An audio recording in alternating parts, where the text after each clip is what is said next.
Hello, friends. We are here with Mr. Dylan Mohan Gray. He is a director of documentary films, anthology series. He is an Indian and Canadian citizen both. So let's get to know him as a director a little bit more. Welcome, Dylan. Thank you. Pleasure to be here. Okay, so we all know that your latest anthology series has been doing very well on Netflix. But we would certainly, of course, we'll be talking about that. But we would like to know a little more about you, since this is a Lift India talk show where we discover and talk about directors, and so that our viewers get to know them a little more, what their Mhm. journey has been as a director and what they think like as a director and what are their future plans, etc. So let's put ourselves into past a little bit, and like, since we know that you are an Indian Canadian citizen, so how did you decide to settle in India? Uh, well, I was born in Canada, and actually, some of you viewers might not know that you and I have known each other for a long time, and we worked together on the first film I ever did in India, which was Earth, 1947, directed by Deepa Mehta, Yes. and we did in Delhi, and Riju and I were both part of the crew on the film. And That was my first time in India, either in a work or a private capacity. And I'd been wanting to come for a long time, and really wanted to come and spend a significant amount of time rather than just travel around. And I wanted to ideally work on on a on a project, just to sort of integrate myself into the work environment in India. So I was looking around for projects, and Deepa's film came up, and we started talking, and then they hired me as a first assistant director and a second unit director on that film. And it was a great experience, very difficult. I mean, I'm sure you remember a lot of difficulties, but it was still a great group of people, and I think a very good film, and it was a really exhilarating experience. So and I loved, I felt very at home in India right from the very beginning, from the first day I ever sort of spent in the country. Um, so then, what happened after that was that I continued to get calls for quite a few international productions that were being mounted in India and other parts of South Asia. So I worked on uh, on water with Deepa Mehta also, which we initially, again, Riju was there, and when we tried to shoot the film in Benares, that didn't work out because of political opposition mainly, and then eventually ended up shooting that film in Sri Lanka, and it went on to have a very good sort of a run at various festivals and was nominated for Academy Award.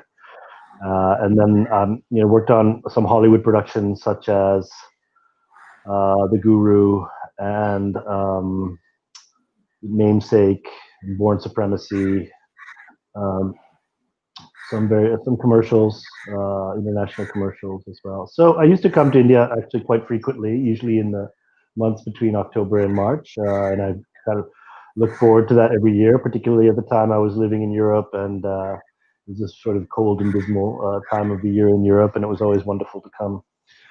And at the time, many of the people who worked on the foreign productions, the international productions, it was more or less a set group of people. So it was almost always kind of reconnecting with old friends, who had been working on the first couple of productions I did in India, and I'm still friends with so many of those people, and that's been a wonderful kind of aspect of my career in film business, I have to say, because it's just a really terrific sort of group of people that have a lot of affection and regard for each other and are very good at their jobs, and bring a lot of positivity and passion to their work, which is always really quite infectious and wonderful.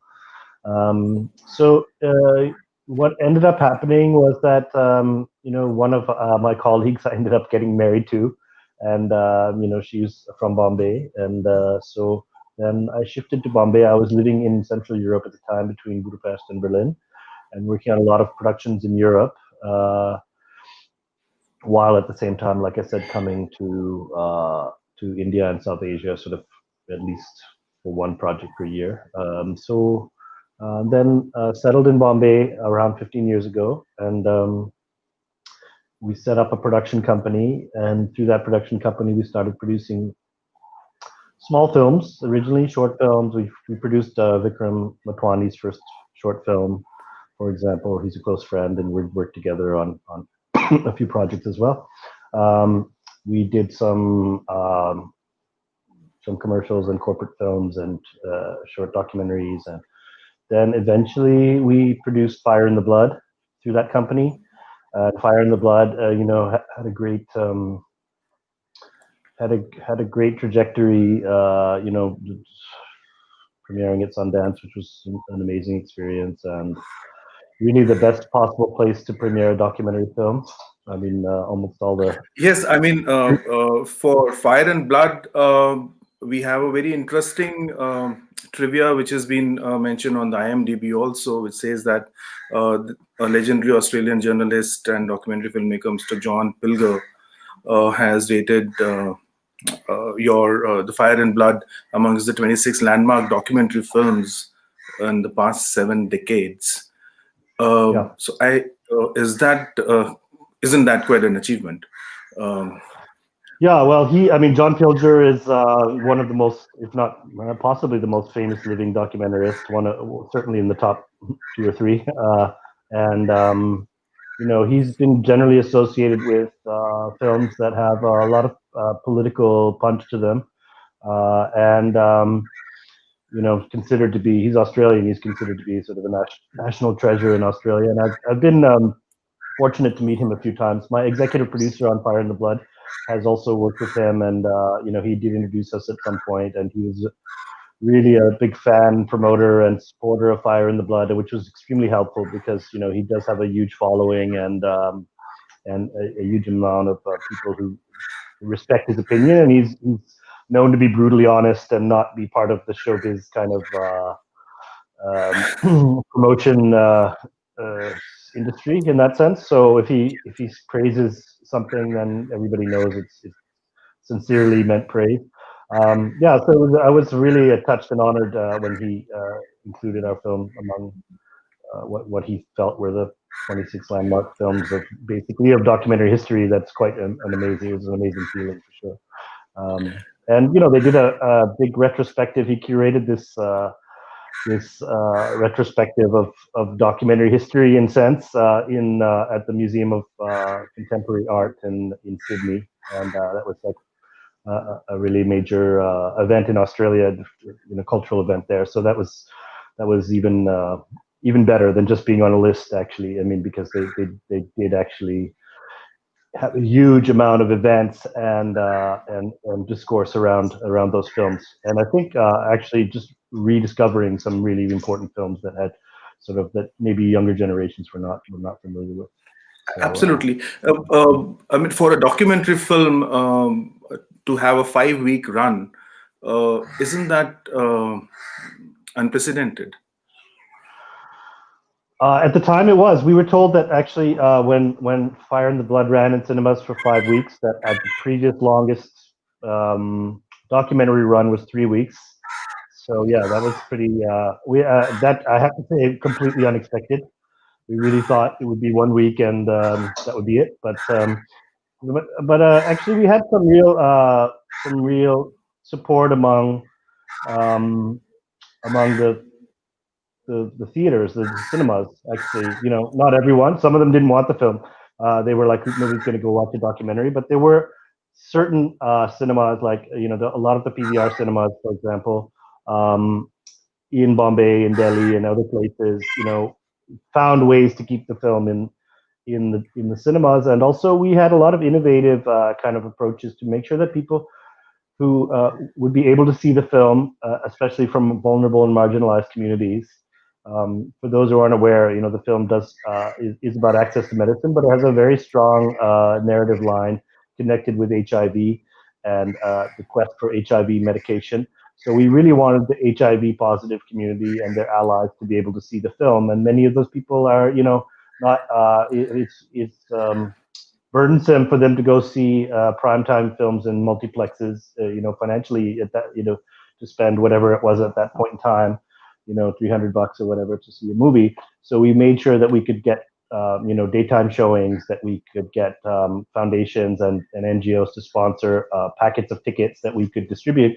And that was really helpful because, those are people that were highly engaged and highly connected to the topic. And it's wonderful. I think it's great. Anyway, it's great to have people to see your work, but it's especially gratifying when people who are very engaged and connected to the topics are able to see it and also able to amplify it, and that actually just generates a whole other energy around a project. So, what made you decide to make Fire and Blood? What prompted you, and how did you go about it? And what were the difficulties you faced in making that film? What prompted me was actually initially sort of a lucky coincidence. I was in Sri Lanka and I read a newspaper article, and my girlfriend at the time, who later became my wife, that there was an article about Dr. Hamid, who was instrumental in getting AIDS medication to Africa. And I read that article and I said to her, "Oh, do you know him? I mean, they had the same name." So, and then she said, "Oh, he's my uncle." And I had no idea that she was connected to anybody like that. I was extremely impressed with what I read about him, and I asked her. I said, "So when I come to Bombay, I mean, would it be possible for me to meet him?" And she said, "Of course, no problem. We'd be happy to meet you." So then, when I did come to Bombay, I did was able to meet Dr. Hamid, and he was very, I think, happy that I was interested in the story. And then he, helped introduce me to some of the other people who really filled in a lot of blanks. I mean, there was not a lot of material about this, the story of how AIDS medication. There was a blockade, essentially a blockade of AIDS medication to developing countries, primarily Africa, and millions of people were dying every year because of this. The medicine was available in India, it was available in Thailand and Brazil and certain other countries. But because of international patent laws and the lobbying of the pharmaceutical industry, the place where it was really needed was not getting the medication. And Dr. Hamid was instrumental in breaking that blockade, along with a very interesting group of people who we sort of depict in the film. And for any of those of you who are interested, the film is on Netflix. If you're interested in watching it. Yeah, I mean, there's a very interesting quote which we got to know through your film, Fire and the Blood, where Dr. Hamid, he pleads there was a whole this is a summit which was happening among the pharmaceutical giants, and he had pleaded that life-saving drugs such as ARV, like antiretrovirals, should be made easily available to even the third world countries. And since it was invented in '63 and patented, and Dr. Hamid has been fighting against patenting life-saving drugs, which is a very interesting information that somebody from India was fighting such a battle at an international level. I mean, it's an eye opener for us. Yeah, it was. I think it was really interesting. The responses to the film were different in different countries, and I think in Western countries, a lot of people were very outraged at the behavior of the pharmaceutical industry. In Africa, people were very mournful, I would say, because it was just so clear that millions and millions of people died for nothing, for no reason. And actually, very few people stood up for them, really, including their own governments. Although with a few exceptions, those governments don't have a lot of power in the international fora. But in India, I think there was also a certain amount of shock and outrage, but there was a lot of pride that India played such a positive leading role in getting medicine to people in throughout the world, particularly the global south, but not just the global south, even people in places like the United States where patented, where brand name medicine is very expensive. That Indian generic drugs are extremely important in making sure that people have access to medicine. So I don't think too many people in India were aware of that because of the competition among generic firms in India. Medicine has been very affordable here. People just mostly pay it out of pocket. They don't think twice about it. It's not something that occupies their thoughts at all.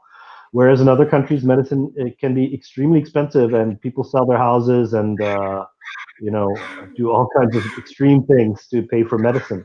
Yeah, I mean, I So, think that just when that was put one, in yeah, context in the film, that Indian people definitely felt, this was a story that they could take pride in, and also that a story that they wish they had known earlier, but they were happy to know. Let's put it that way. absolutely, absolutely. It's like through the film that we also got to know that the AZT tablet, which was it's a patented AIDS generic medicine, was available, but not to the third world countries. And so, a question which arises here for the clarification of the viewers and possible patients, that what is this AZT tablet? I mean, does it cure HIV or it is just a protection?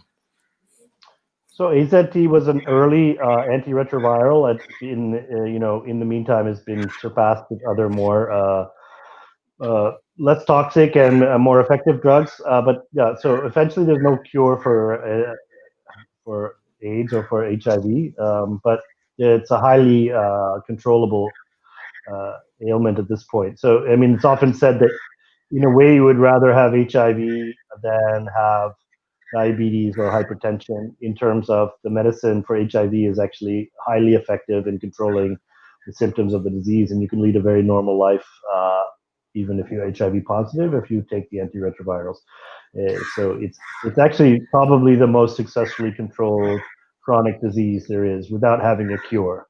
There is no cure, but you know, fail. It's short of having a cure. The situation is good in terms of those people that have access to the medicine.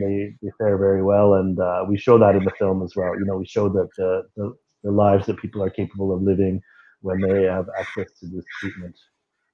Yeah, I mean, there's a very interesting quote from one of the doctors that you interviewed, who says that earlier they used to have patients dying, and they didn't have any future, and suddenly with this medication available, the patient stopped dying, and they had hope.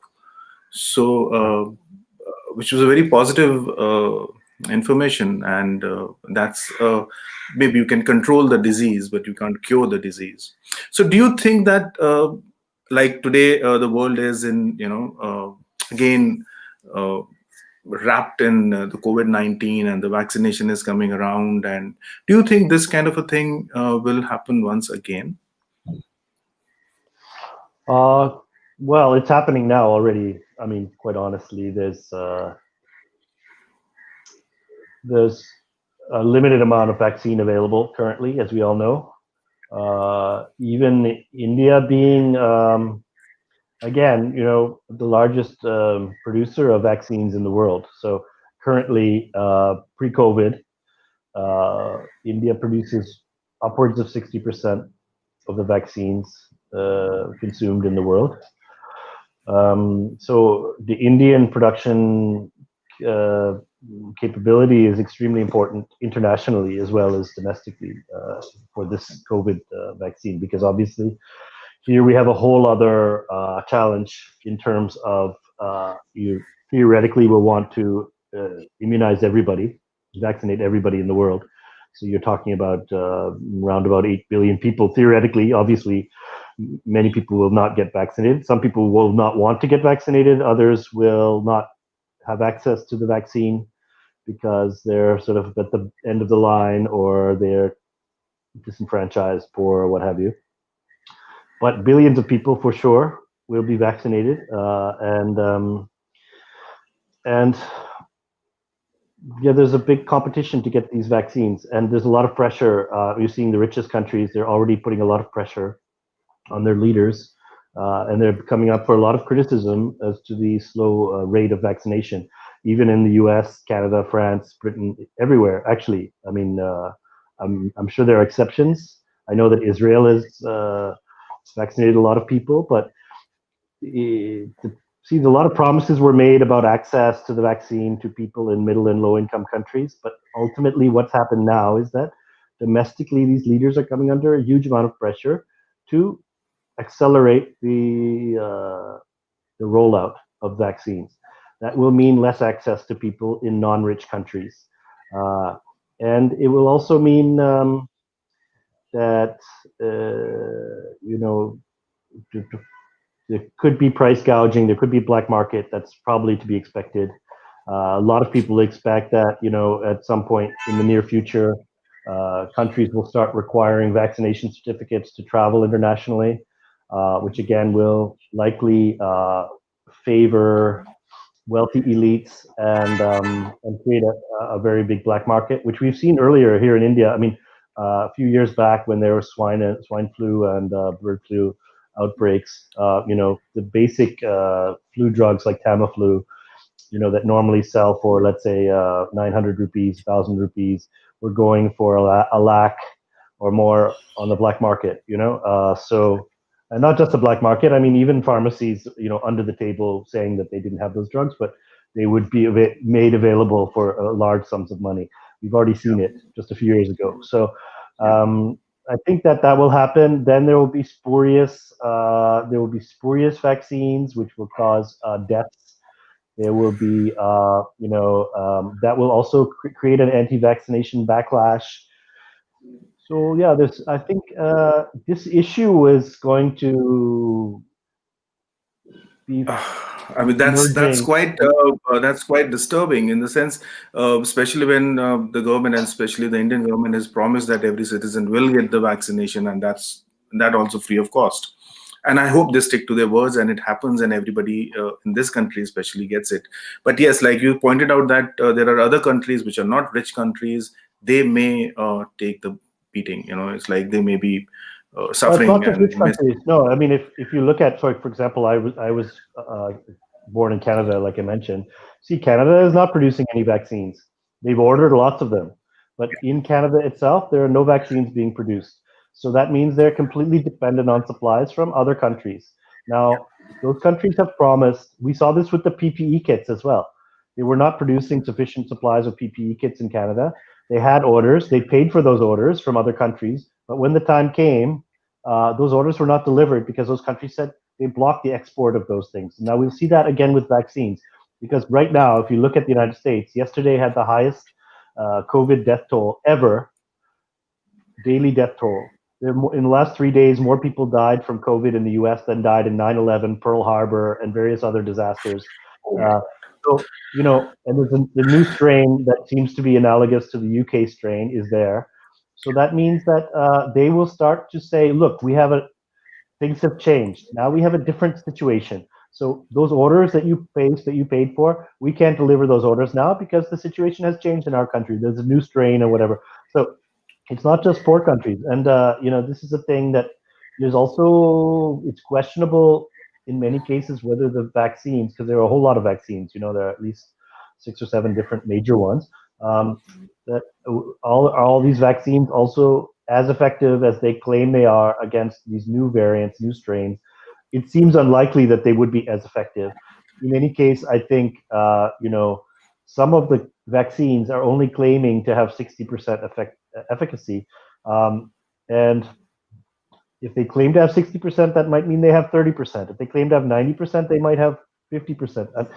This is how it works. Drug companies can Yeah. claim whatever they want. There's no oversight of this. Yeah. Yeah, there was a very interesting statement which we again saw in Fire and Blood, the documentary, where one of the gentlemen from a very big pharmaceutical company says that the pharmaceutical companies are here for profit and not for saving the world, which was a very, very disturbing statement. Thank goodness that he was upfront at least about it, and he makes you feel aware of what these companies are all up to, and so some vigilante needs to, be installed or be put in place, or be activated, kind of things to counter these things. So it's like a whistleblower. So I'm very thankful for Fire and Blood that you kept that quote from that person in the film. Yeah.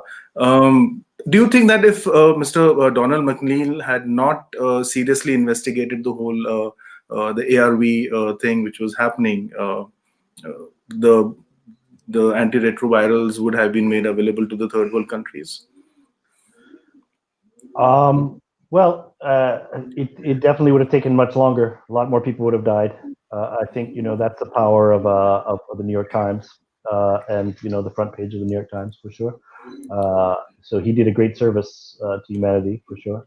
As did we have several characters in the film who I think all played a very big role, and without any it was there were a lot of moving parts. So there was no one person.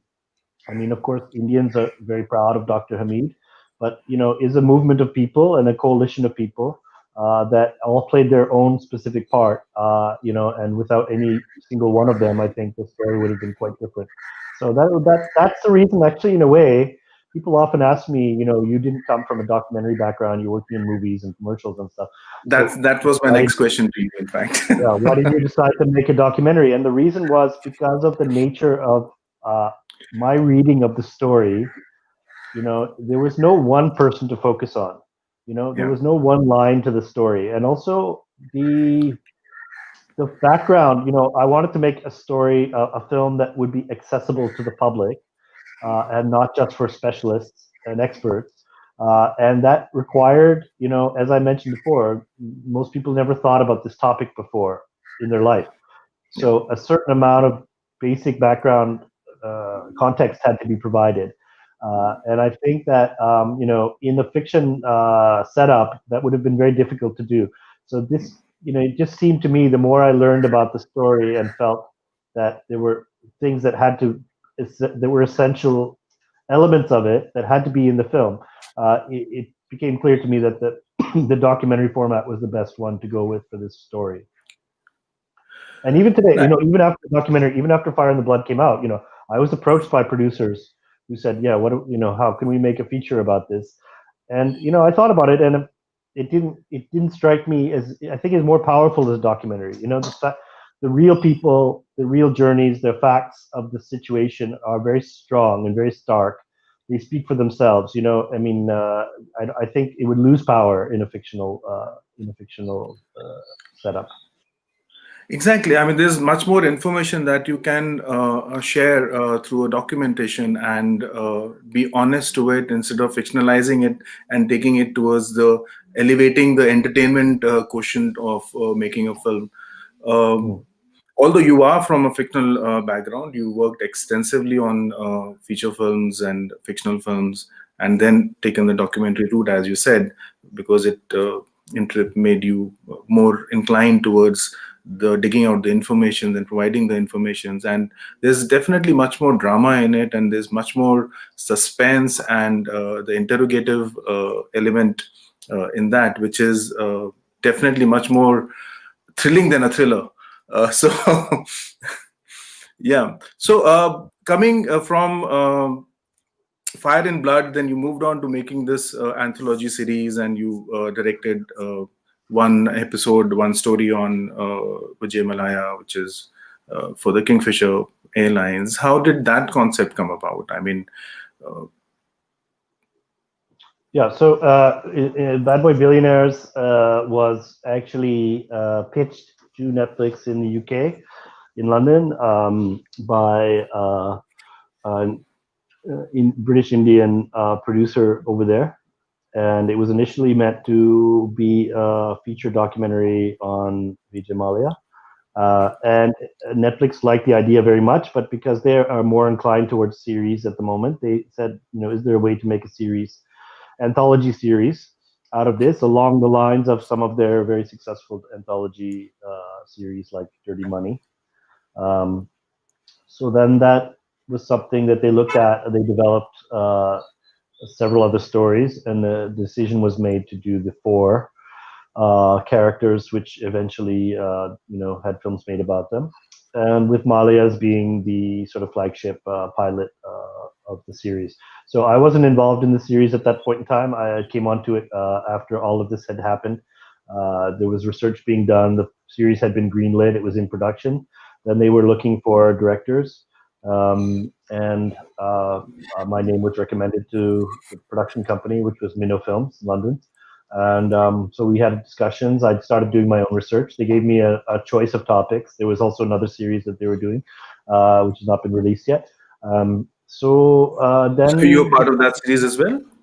No, I'm not. No, but I had a choice. I mean, there was a choice at that point in time to, which program I wanted to, which film I wanted to do. So then I decided to do Amalia for a number of reasons. Even though initially I thought it would probably be the least interesting character, but when I did my own research, my mind changed on that. And then I. You discover that there's much more to him and much more excitement, and it's much more interesting. He was, so I mean, I've been here in Bombay, throughout the sort of rise and fall of Vijay Mallya. I mean, not the initial rise, but when he came to sort of widespread public attention in the late 1990s up till till today, actually. I mean, but of course, the height of his fame was, I guess, between sort of 2000 to 2010, and I thought I knew quite a bit about him, and I had a certain impression of him and what he was about and what his life was about and what his story was about.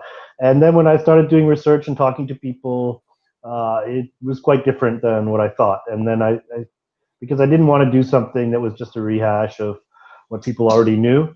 So did you discover more to the story apart from, to the story what was already there existing in the public domain? So people use the term public domain a lot. I mean, I see public domain. There's everything is out in the public. Actually, if you look for it, it is there. Yeah. It's very difficult to find something that is not out there somewhere. Yeah. And that was also not really our task for this film. I mean, these films are made in equal measure for an Indian audience and a global audience. Now, I was shooting. We shot the film in different parts of India. We shot in the UK. We shot in Canada and the US. While I was abroad, most of this project for me was based in London. I asked loads of people. People are like, "What are you up to?" I'm saying I'm making this film. It's about Vijay Mallya. Now, I can honestly tell you, nobody had heard of Vijay Mallya except for Indians and Formula One fans. That's it. So, you're talking about characters that are extremely well known in India, and to a certain degree, certain aspects of their story are very well known. Other aspects are not known. And so for the international audience, you're talking about unknown characters. And Netflix made it very clear that they really wanted films to be in the 60 to 65-minute range, which is actually pretty tight time frame to work with in terms of telling a very complicated life journey, as well as a story of a particular fall from grace, and you might call a scam in certain cases, or you might call a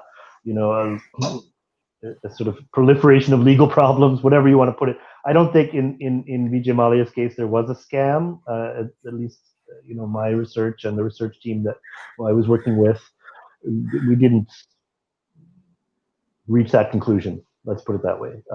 However, there is certainly indications of fraudulent activity that in many ways came from typical behavior of Indian industrialists and businessmen that many people do.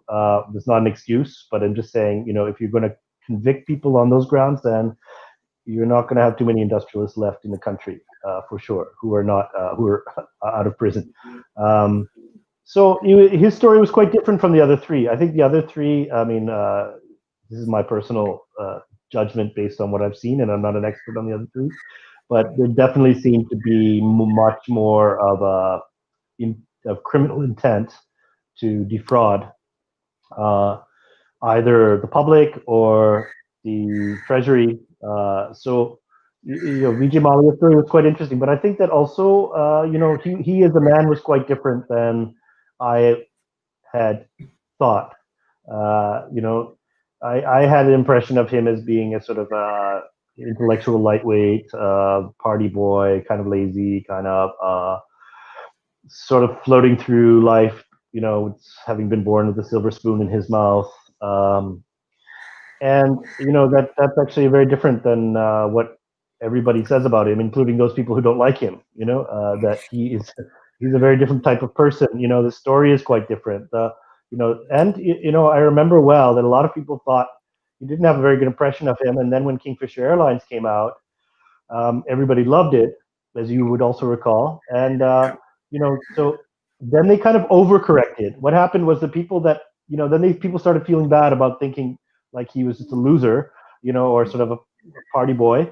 Then they sort of overcorrected and thinking he was really great and really visionary and all these things, which I think was too much, And then again, there was a sort of, and he had a lot of goodwill right up until the point in time where he made his two fatal errors. One was, neglecting to pay his airline employees. The other was having a huge 60th birthday party with, Enrique Iglesias, at the cost of millions of dollars while his employees were, suffering greatly, not having been paid. Those two things changed public opinion about him and actually created somebody that could be very easily used by the authorities as a scapegoat for a much bigger problem, which is the problem of public sector banks essentially working hand in glove with politicians and industrialists to defraud the public. So are you saying that Mallya is not the only sole person to have taken banks for the granted, or would you say that even the bankers or other people were also equally responsible for the goof ups? Well, let me start with the last thing you said. I don't think there were any goof ups. There were no goof ups. Everything is intentional, right? Okay. So Vijay Mallya, again, perfect scapegoat. He's a poster boy for everything that is suspect among conservative elements, let's say, in the country. He represents decadence. He represents alcohol. He represents Western values in a sense. He is a very extravagant, very ostentatious, very loud, bling everywhere. He's sort of portrayed as the antithesis of traditional Indian values, let's say, even though he actually is a very devout religious person himself, but that's another matter. He sleeps on the floor for a month a year and fasts and abstains from alcohol for that period also. But in the public eye, he's a perfect scapegoat. And in terms of borrowing from banks, from public sector banks, he's a pretty small player compared to many people who are living, at the top of Indian society today. And who are very close to leading politicians. So then the question becomes, okay, why did he become public enemy number one? And I think, you have a system in place, and people talk about bankers. I don't think they're bankers. They're functionaries of the government. Basically, the political class and the industrialist class, and I say political class very intentionally because it goes beyond any particular party or regime. There has been a long-term scam, if you will, or setup arrangement whereby the political class will tell the people, the functionaries at the bank, who we can call bankers, not actually bankers, they're functionaries, government functionaries at government banks. You have to give X amount of crores to this person. Now, that person will get the money, knowing that they probably don't need the money in many cases, but it's free money because you cannot pay it back if you don't want to, and there will be no repercussions generally. And some of that money will flow back, of course, to the political class, both to the parties and to individuals, right? And that's the way it's been. Everybody wins except for the public, except for the Indian taxpayer, except for all those hundreds of millions of people who are killing themselves to, make a living and make ends meet and pay their taxes. So it's a great arrangement for the elites of the society.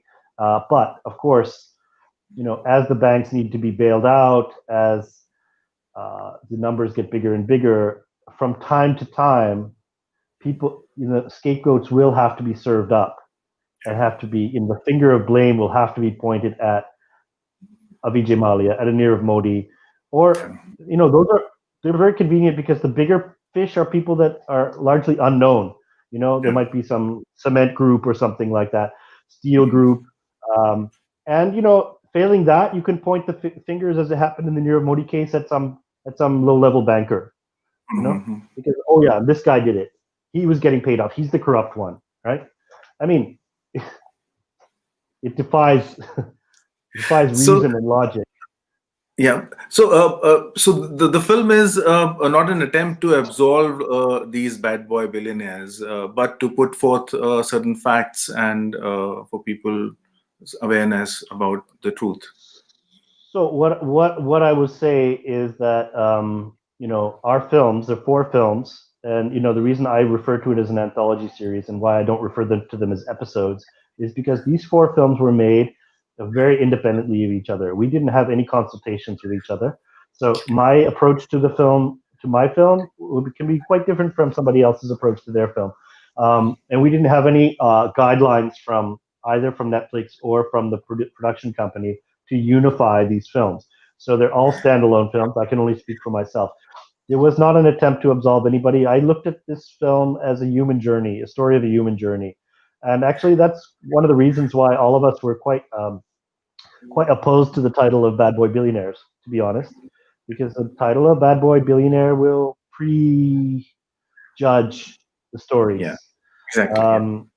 And so we were quite against it, but Netflix, in particular, Netflix India, we were told, were very gung ho on this title because they felt it would be very evocative, catchy, Yes. and that particularly for the younger demographic, who they really want to get to watch these things. And to be fair to them, they were correct in that. I mean, I think had the series had a more sober title, Yeah. maybe the viewership would have been significantly less. I don't know.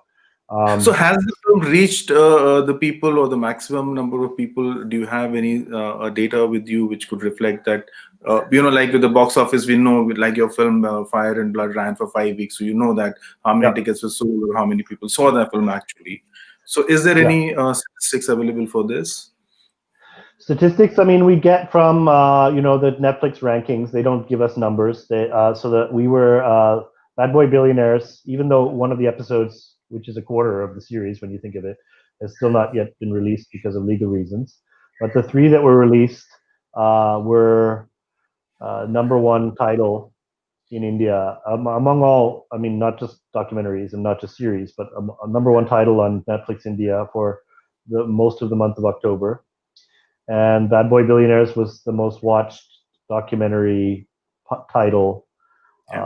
on Netflix for the year 2020 in India.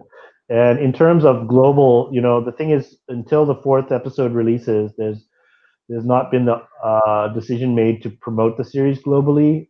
So I think we have to wait until that fourth one is released because it did reach up. I think word of mouth particularly among the diaspora, it reached up to number 7 globally on Netflix Global. But that's without any promotion. And as I mentioned earlier, the characters are not known to the global audience, so some promotion is required.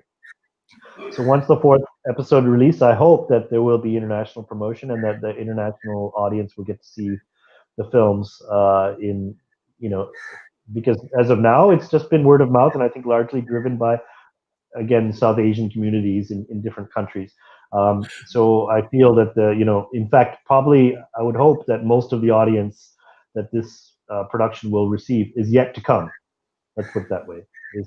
We've only So reached part of the what would you audience so say, far. what would you say about the impact made on the investigation through such documentaries? I mean, there are several documentaries or stories which are made on these kind of issues. So do you think they impact the investigation system, or making these films bring about a change in the system?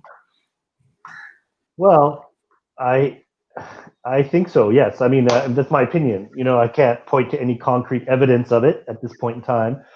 Things move slowly, of course, on that. But what has definitely happened is, people get their information in India largely from so-called news channels. Many of which I think is quite dubious whether they deserve that label or not. But there's a lot of people kind of mouthing off at each other. Uh, Very little in terms of fact checked, evidence based reporting. Um, so I think people appreciated these films because uh, they tried to be very focused on facts and people who were part of the story talking about the story, not people who are commenting from a distance. And for me, that was very important, and that's also part of the reason why I wanted to do the Malia story, because I felt that compared to some of the other characters, I could actually get closer to the story because the people who were part of it were much more likely to talk, and that proved to be correct. Whereas, say, the Subrata Roy story, which I think is extremely interesting, and the Sahara world is like incredibly fascinating. But my when I was asking around, and my in-laws come from Lucknow, for example. So asking around in Lucknow, all the kind of stuff. It indicated strongly that people would not talk to me. That they would not come forward because of fear. Including people that actually despise the character, but still they fear him. Or they fear that his coterie, his henchmen, so to speak. So then you end up with potentially a film where you are very distant from the story. You're not, and I think with people, when they tune into Netflix or they go, they want to see something that it brings them closer to the story. That we approach it much more than the news has been able to do because of long-term research, because of the time that we take to cultivate the relationships with the contributors, that to win their trust and to establish a rapport with them so that they feel comfortable coming on and speaking openly. So we had in the King of Good Times, the Malia film, was people who are very close to him, the closest people in the world actually, who are actually quite critical of him, and judge him for bad decisions and bad moves that he made and unethical practices, even though they're his friends and family. I think that was quite impressive, and that speaks to an openness that you rarely see. And of course, we benefit to some degree also from the passage of time, because now in terms of certainly Vijay Mallya and Nirav Modi, they sort of hit rock bottom, and so the point at which they can sort of have a rhetorical defense of like, oh, he's a really good guy and he didn't mean for that has sort of passed. That time has passed, So now we have to have an honest discussion about, okay, what actually happened here? What part of it was this character's fault? What part of it was this character actually being used by other forces? And it goes without saying that Vijay Mallya would regret certain things that he did, which he didn't have to do. He actually that's kind of the head shaking aspect of it. There are things that not paying his employees was not something that he was forced to do. He could have easily paid them. He has houses all around the world. He could have sold one. That's what Veer Sanghvi says in our film Yeah. too. So it was a tactical move that completely backfired, Yeah. and being the tone deafness of having that party just compounded it, of course. But Yeah. the fact remains that lots of people in India don't pay their employees. That we have to ask ourselves, why is it not against the law to not pay your employees in India, when in all these other countries he paid his employees because he was legally required to? And then we see the same thing with Jet Airways. We see the same thing with many other corporations. You and I work in an industry where people Yes. don't get paid all the time.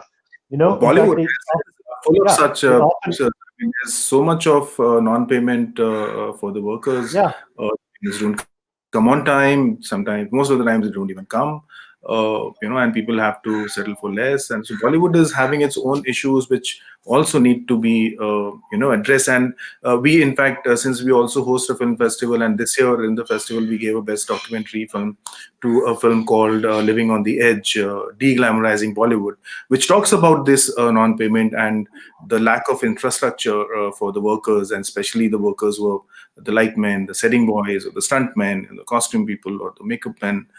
yeah The stars, of course, have all the glories to them, and the money, and all the system works for them. yeah But below that line, I mean, everybody is suffering, even in Bollywood. So that film did address this issue. So we did acknowledge that film and gave that the best documentary award for that film, because it touched an issue which concerns our profession and our industry.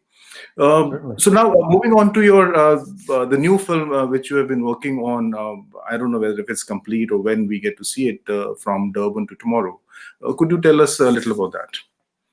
So From Durban to Tomorrow actually was made before Bad Boy Billionaires. So that was a film that is, sort of came up through networks that I had built up around Fire in the Blood and contacts that I had, and some people from the U.S. who were working with some big NGOs there had asked me to make a film addressing, a lot of the despair in the public health community about the rollback of many of the gains that were described in Fire in the Blood.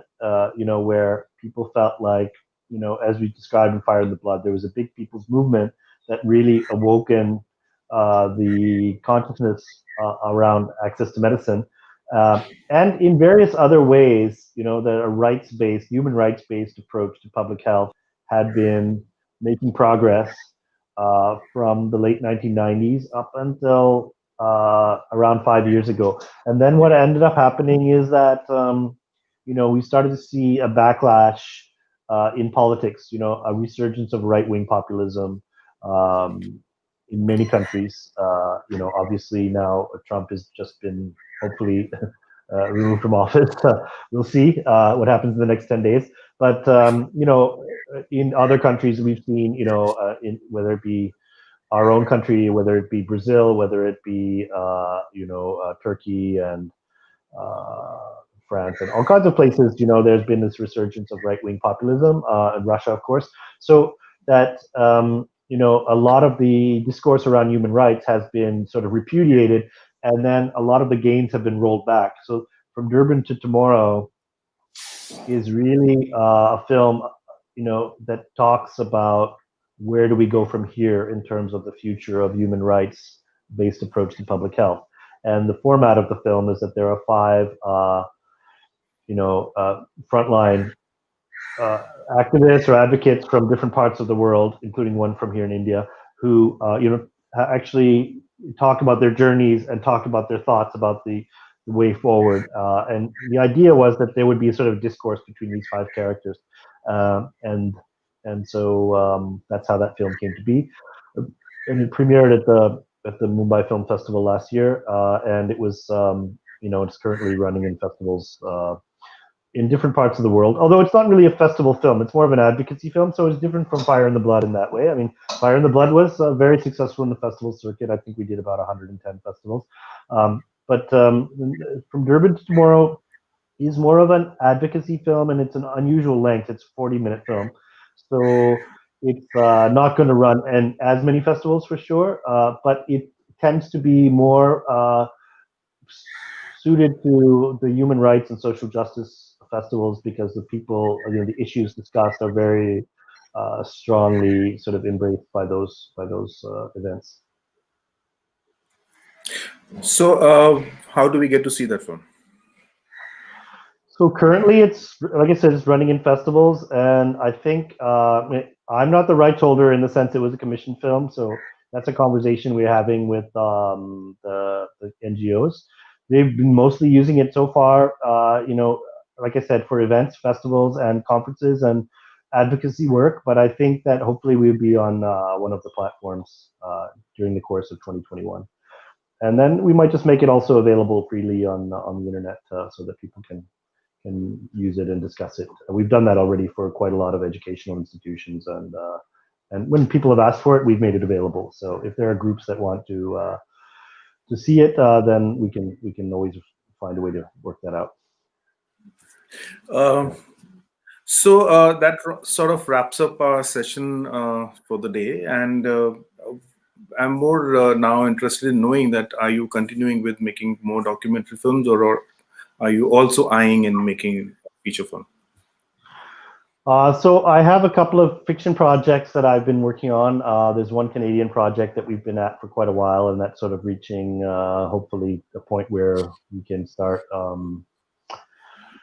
moving towards production on that in terms of casting and location scouting and stuff. So it's actually an Indian movie, but it happens to be produced by Canadian producers. So it more or less is a Bombay story, based on a book, an Indian book.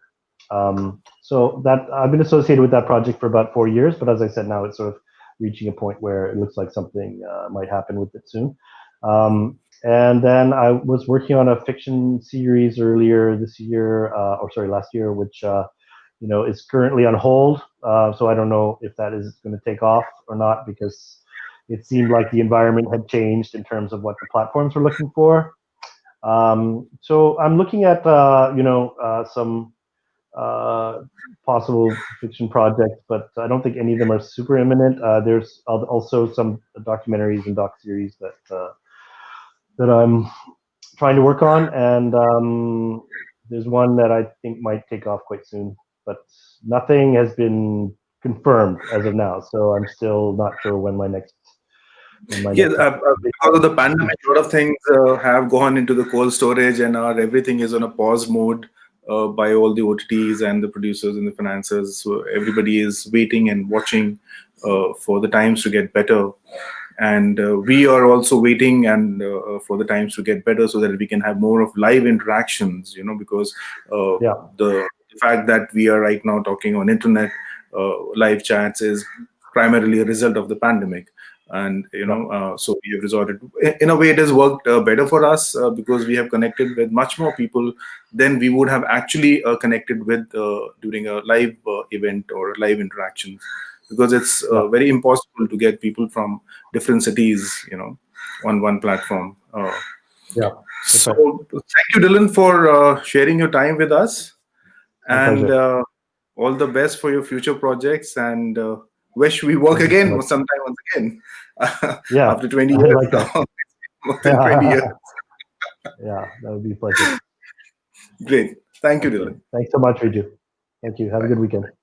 Bye-bye.